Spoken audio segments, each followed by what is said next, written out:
নমস্কার বন্ধুরা, আশা করি আপনারা প্রত্যেকে খুব ভালো আছেন। স্বাগতম মোটিভেশন ইন্ডিয়াতে, যেখানে প্রতিদিন এক টুকরো অনুপ্রেরণা বদলে দিতে পারে আপনার গোটা দিনটা। চাণক্যের নীতি হোক কিংবা জীবনের কঠিন সত্য হোক বা সাফল্যের পথ, আমরা বলি সোজা ভাষায় গভীর বার্তা। আপনি যদি জীবনে কিছু করতে চান তাহলে আমাদের সঙ্গে থাকুন।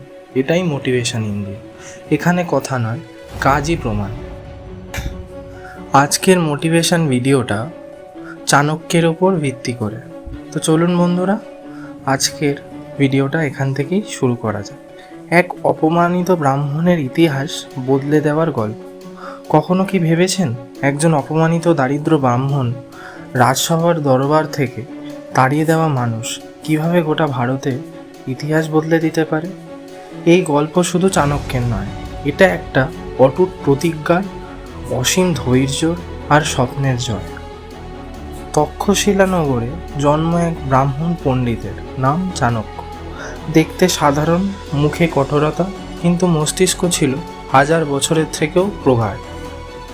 একদিন তিনি গিয়েছিলেন নন্দ রাজবংশের সভায়, দেশের ভবিষ্যৎ নিয়ে ভাবনার প্রস্তাব দিতে। কিন্তু রাজার গর্ব ছিল সীমাহীন।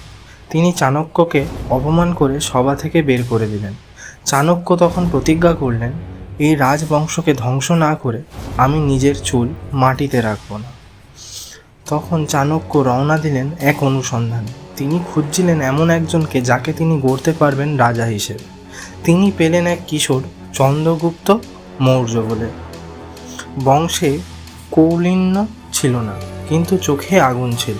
চাণক্য তাকে শিক্ষিত করলেন যুদ্ধ, রাজনীতি, অর্থনীতি ও নীতিকৌশলতা।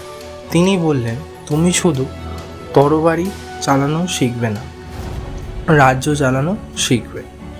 চন্দ্রগুপ্ত ও চাণক্য মিলে তৈরি করলেন বিপ্লব। তারা নন্দ বংশের বিরুদ্ধে যুদ্ধ ঘোষণা করলেন। একের পর এক ছোট ছোট রাজ্য জয় করে তারা এগোতে থাকলেন। চাণক্যের বুদ্ধি ও চন্দ্রগুপ্তের সাহস, এই যুগলবন্দিতে মাগধ জয় হল। নন্দ রাজবংশ শেষ হয়ে গেল, আর সিংহাসনে বসল চন্দ্রগুপ্ত মৌর্য।